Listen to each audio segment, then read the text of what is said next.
So mga kaibigan, magpatuloy tayo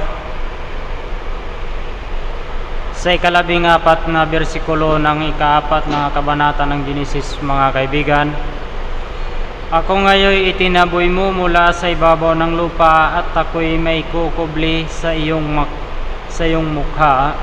Ako'y magiging palaboy at pagala-gala. Sinumang makakita sa akin ay papatayin ako. So dahil sa nangyari mga kaibigan ay at pinagkaita ng Diyos si Cain ng magandang kapalaran, ng magandang kabuhayan. Yun nga, isinumpa siya sa ibabaw ng lupa at ang lupa ay hindi magbibigay sa kanya ng magandang ani kung sakaling siya ay magsaka.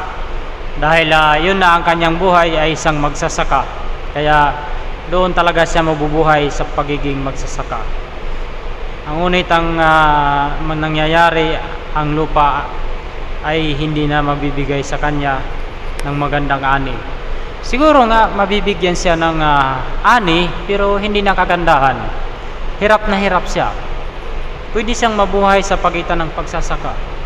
Ngunit pag sa sinabing magiging palaboy, ibig sabihin maghahanap siya ng lugar kung saan siya mabuhay ng komportable. Ngunit dahil nasa kanya ang sumpa, dahil siya ay sinumpa sa ibabaw ng lupa, kung saan man siya makarating, ganoon pa rin ang magiging sitwasyon. Kaya yun ang nangyari mga kaibigan, siya ay nagrereklamo.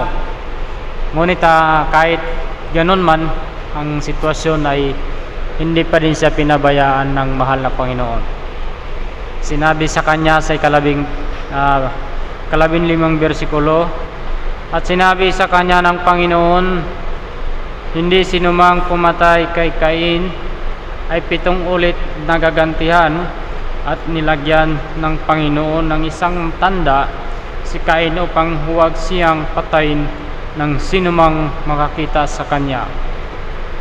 At doon naman sa ika-16 na bersikulo, at tumalis si Cain sa harapan ng Panginoon at nanirahan sa lupain ng Nod sa silangan ng Eden. Although di ko alam yung lugar na yan kasi hindi naman tayo taga roon, dahil tayo ay nagbabasa lamang ng Biblia. Ngunit ayon sa pagiging pagala-gala niya, nakahanap siguro siya ng magandang lugar at doon na siya naninirahan. Yun na yung lugar na tinawag na Nod sa silangan ng Eden. Dahil sa kanyang mga ginawa ay bumalik sa kanya. Siyempre, yan ang sinasabi, lahat ng masamang gawa ay may kapalit. Noon, ang Diyos ay nagbibigay agad ng parusa sa tao dahil noon ay siya mismo ang may hawak. O siya mismo ang nandito.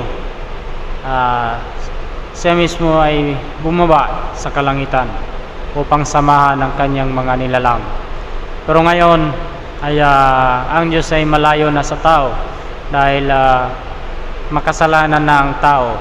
Mayroon ngang nanampalataya, kahit mga nanampalataya ay makasalanan pa din. Sino bang mga nanampalataya na hindi makasalanan? Lahat ay makasalanan. Ayon pa sa Diyos, ang lahat ay makasalanan sa kanyang mata. Ngunit sa pagdating ng paglilitis ay tinitimbang kung sino ang may mabigat na kasalanan, ay siya ang paparusahan. Kagaya nga ng sinabi doon ni Daniel na binasa niya na mini tekel o parsin. Ang mini ay nangangahulugan na simula nang isinilang ang tao hanggang sa kanyang pagtanda ay bilang ang kanyang mga araw. At simula nang siya ay nagkaroon ng kaisipan hanggang sa kanyang pagtanda, siya ay tinitimbang.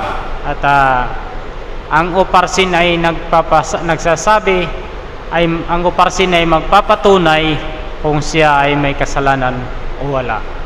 Ayon mga kaibigan, kaya Although ang lahat ay makasalanan, pero ang lahat ay hindi mapaparusahan. Kasi nga ang Diyos ay tawag dyan, kumaga patas sa paglilitis sa tao. So mga kaibigan, ingat kayo palagi. God bless sa inyong lahat.